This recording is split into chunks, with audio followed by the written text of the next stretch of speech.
Hello students, welcome to my channel. Student, जैसे हम AP के अर्थमेटिक प्रोग्रेशन की 1-2 मार्क्स के इंपॉर्टेंट एंड एमसीक्यूज डिस्कस कर चुके हैं। अब बारी है आपकी 3 मार्क्स के इंपॉर्टेंट क्वेश्चंस की। सो लेट्स स्टार्ट कि 3 मार्क्स के मोस्ट इंपॉर्टेंट क्वेश्चंस कौन से हैं। So first question is, find the middle term of the AP is 213, 205, 197 and up to so on 37 तक। आपको इसकी मिडल टर्म बतानी है। It's very important question. इस तरह के क्वेश्चन बहुत बार आते हैं। तो उसके लिए आपको क्या पता होना चाहिए? आपके नंबर ऑफ टर्म्स पता होनी चाहिए, मतलब n पता होना चाहिए। अगर आपके पास नंबर ऑफ टर्म्स पता होंगी तभी आप मिडल टर्म निकाल सकते हैं। मिडल टर्म की वैल्यू पता होनी चाहिए आपको। तो कैसे करना है? आपको n निकालना पड़ेगा पहले। तो आपने a निकाला, a की वैल्यू आई आपके पास 213। उसके बाद d निकाला आपने, दैट इज 205 माइनस 213 करके आप d की वैल्यू निकाल लेंगे, -8 आ जाएगी। an that means last term जो है वो आपके पास कितनी दी है? 37। तो वो भी आपके पास गिवन है। अब आपको यूज करना है an का फॉर्मूला, वहां से निकालेंगे n, फिर निकालेंगे हम मिडल टर्म। तो ए एन का फॉर्मूला यूज किया, that is a plus n minus 1d। ठीक है जी। तो अब आपने सॉल्व किया तो पता लगा आपको। तो अब वैल्यूज पुट की, 37 is equal to 213 plus n minus 1 multiply by -8। वहां से आपने इक्वेशन सॉल्व की तो ये बना 37 is equal to 221 minus 8n। तो n की वैल्यू आपकी माइनस करके बनी 184 और डिवाइड करके आपके पास आंसर आया 23। तो मतलब n कितना है आपका? 23। अब आपको निकालनी है मिडल टर्म। मिडल टर्म निकालनी है, ये है आपकी ऑड टर्म है ना। तो ऑड टर्म के लिए आप मिडल टर्म का फॉर्मूला कौन सा यूज करेंगे? 1/2 n प्लस 1। अगर आपके पास यहाँ पे क्या होगी? इवन टर्म होगी तो उसके लिए फॉर्मूला होता है n/2। और अगर यहाँ पे टर्म क्या है? ऑड टर्म है तो उसके लिए फॉर्मूला है n प्लस 1/2। तो यहाँ से बना 23 प्लस 1 दैट इज 24। 24/2 करेंगे तो आपके पास आंसर आएगा 12th टर्म। ठीक है जी। उसकी वैल्यू आपको निकालनी है, मतलब a12 की वैल्यू निकालनी है। तो उसका फॉर्मूला बनेगा a प्लस 11d। तो आपने वैल्यूज पुट की, a की वैल्यू पुट की 213 प्लस 11 मल्टीप्लाई बाय d की वैल्यू पुट की -8। वहां से सॉल्व करके आपके पास आंसर आया 125। That is your middle term value answer. ठीक है जी। Now next second question is, the 24th term of an AP is twice its 10th term. Show that its 72th term is 4 times its 15th term. ठीक है जी। जब भी आपको ऐसा relation find out करने वाला आंसर आए आपके पास, मैंने आपके साथ 2 मार्क्स वाले क्वेश्चन में भी डिस्कस किया है, तब आपने सिर्फ ये करना है कि जो आपके पास गिवन है वहां से एक रिलेशन बना लेना है और आपने लेफ्ट हैंड साइड और राइट हैंड साइड को सॉल्व करके आपका आंसर जो है वो सेम बनना चाहिए। तो आपने ऐसे ही करना है। तो आपको according to the question given क्या है कि 24th टर्म किसके इक्वल है? Twice its 10th term. मतलब a24 किसके इक्वल है? 2 मल्टीप्लाई बाय a10। और आपको 2 प्रूफ क्या करना है? a72 किसके इक्वल आना चाहिए? 4 times, that is 4 multiply by a15 के इक्वल आना चाहिए। ठीक है जी। पहले अकॉर्डिंग टू क्वेश्चन जो गिवन रिलेशन है वहां से एक रिलेशन बनाते हैं, उसकी वैल्यूज पुट ऑन करते हैं। तो ये बनेगा a plus 23d is equal to 2 multiply by a plus 9d। ठीक है जी। तो यहाँ से मल्टीप्लाई करके बना 2a प्लस 18d। तो ये a आप इधर आके माइनस हो जाएगा, तो ये बनेगा 2a minus a that is a। और 23 माइनस 18d कितना बनेगा? 5d। तो ये आपके पास रिलेशन बना a is equal to 5d। इसे आप यूज करेंगे। ठीक है जी। अब आपको जो गिवन रिलेशन चाहिए उसकी आपने लेफ्ट हैंड साइड ली a72, उसमें वैल्यूज पुट की तो ये बनेगा a प्लस 71d जी। और a की वैल्यू आपने पुट ऑन की तो ये बना 5d। 5d प्लस 71d कितना बना? 76d।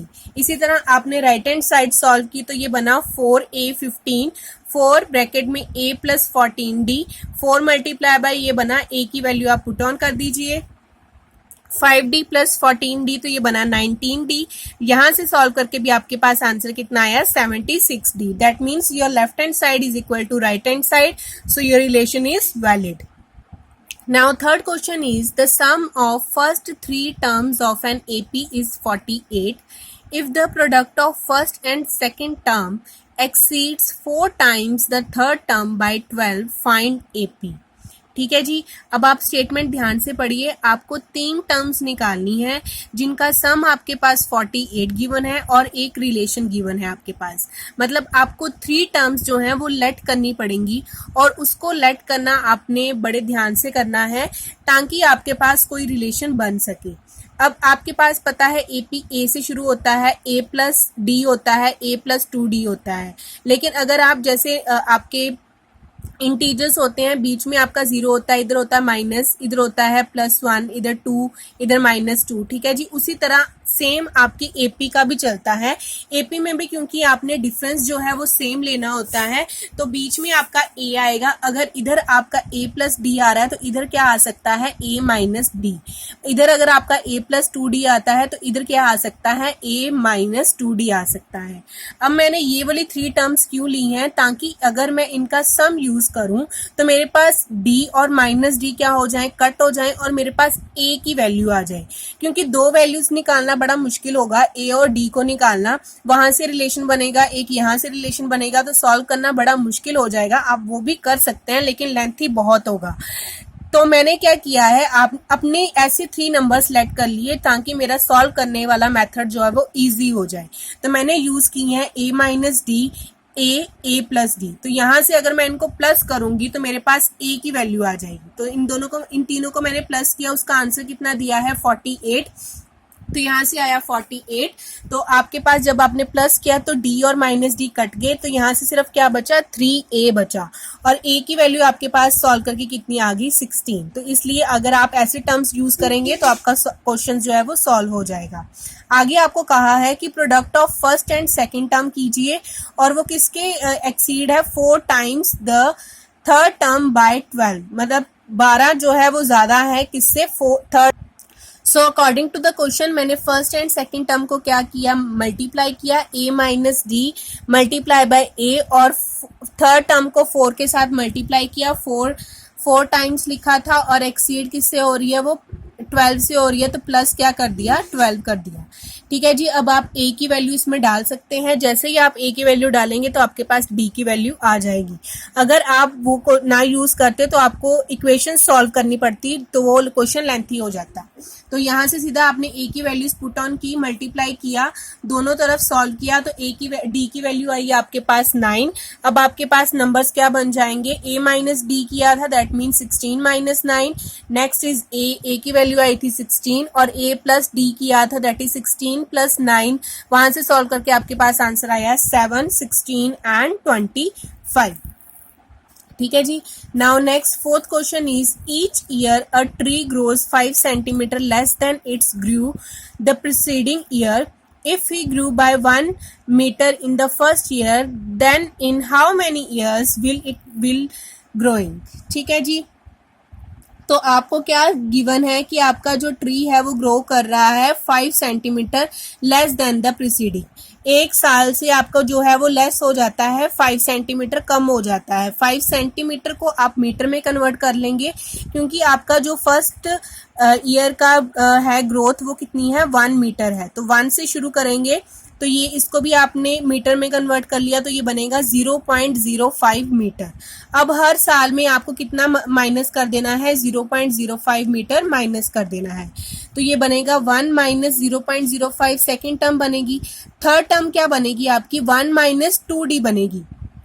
तो आपका ये आएगा 1 minus 2 multiply by 0.05 up to so on. कहाँ तक जाती रहेगी, जब तक आपका पूरा आंसर क्या ना हो जाए, 0 ना हो जाए। 0 हो जाएगा ना एक टाइम पर आकर। तो ये बनेगा 1, ये सॉल्व करके बना 0.95, ये बना 0.90 अप टू सो ऑन 0। अब आपके पास गिवन क्या क्या है, एक तो फर्स्ट टर्म गिवन आ गई 1, डी आप निकाल लेंगे माइनस करके तो आपके पास आएगा माइनस 0.05, और लास्ट टर्म आपके पास क्या आ जाएगी, 0 आ जाएगी। ठीक है जी। अब आपने निकालनी है कि हाउ मैनी ईयर्स, इसको इतना प्रोसेस करने में कितना टाइम लगेगा। ईयर्स निकालने हैं मतलब आपको नंबर ऑफ टर्म्स निकालनी है। दैट मीन्स आप सॉल्व यूज करेंगे ए एन का formula, a n is equal to a plus n minus 1 D. वहां पे आपने वैल्यू पुट ऑन की 0, ए की वैल्यू पुट ऑन की 1, यहाँ से बनेगा n-1 और डी की वैल्यू आप पुट कर देंगे -0.05। ये जो 1 है इधर प्लस का इधर आके माइनस का हो जाएगा और ये माइनस के साथ माइनस कट के ये बनेगा 0.05 n-1 इज इक्वल टू 1। यहाँ से सॉल्व करके आपके पास इस पॉइंट को आप ऊपर खोल देंगे तो बनेगा 100 बाई 5 दैट इज 20 और n आपके पास आ जाएगा 21। दैट मीन्स 21 ईयर्स लगेंगे आपको ये 0 तक जाने के लिए। Now next fifth question is which term of the AP 24, 21, 18, 15 up to so on is the first negative term? It's also a very important question. ये काफ़ी बार आता है, ये आपकी NCERT में भी गिवन है, जो ऑप्शनल है उसमें भी फर्स्ट क्वेश्चन गिवन है इसी तरह का। तो इसको करने का तरीका ये है कि आपको चाहिए कि कौन सी फर्स्ट नेगेटिव टर्म, क्योंकि ये डिक्रीज हो रही है तो ये ऑब्वियसली माइनस में जाता रहेगा। जब ये माइनस में जाएगा तब आपकी जो फर्स्ट आएगी नेगेटिव टर्म वो बतानी है आपकी कहाँ पे आएगी वो। तो उसके लिए आपने क्या करना है, let nth term be the first negative term, ये आपने लेट कर लेना है। तो मगर अगर वो नेगेटिव है तो मतलब वो लेस देन क्या होगी 0 के, ठीक है जी। तो an लेस देन 0 हो जाएगी। तो an की वैल्यू आपने पुट ऑन की तो वो हुआ a plus n-1d less than 0। अब a की वैल्यू आपके पास आपके पास गिवन है ap, तो आप यहाँ से ले सकते हैं। तो ये आएगी 24 n-1, ठीक है जी। डी की वैल्यू आप निकाल लेंगे 21 माइनस 24 कितना आ जाएगा -3 लेस देन 0 हो गया। अगर आप ब्रैकेट्स खोलिए आपने तो ये बना 24 minus 3n plus 3 less than 0। अब ये 24 प्लस 3 कितना बना 27, तो वो इधर आ जाएगा -27 बन जाएगा। जब आप माइनस के साथ माइनस को कट ऑन करोगे तो अब आपका यहाँ से साइन जो है वो चेंज हो जाएगा।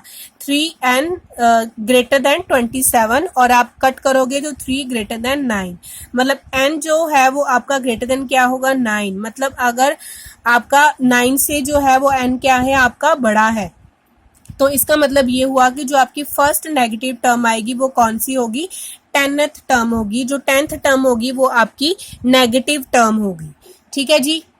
सो स्टूडेंट्स, मैंने आपके साथ मोस्ट इंपॉर्टेंट 3 मार्क्स के क्वेश्चंस डिस्कस किए हैं। आई होप आपको समझ में आए होंगे। If you like this video then subscribe my channel. Thank you so much.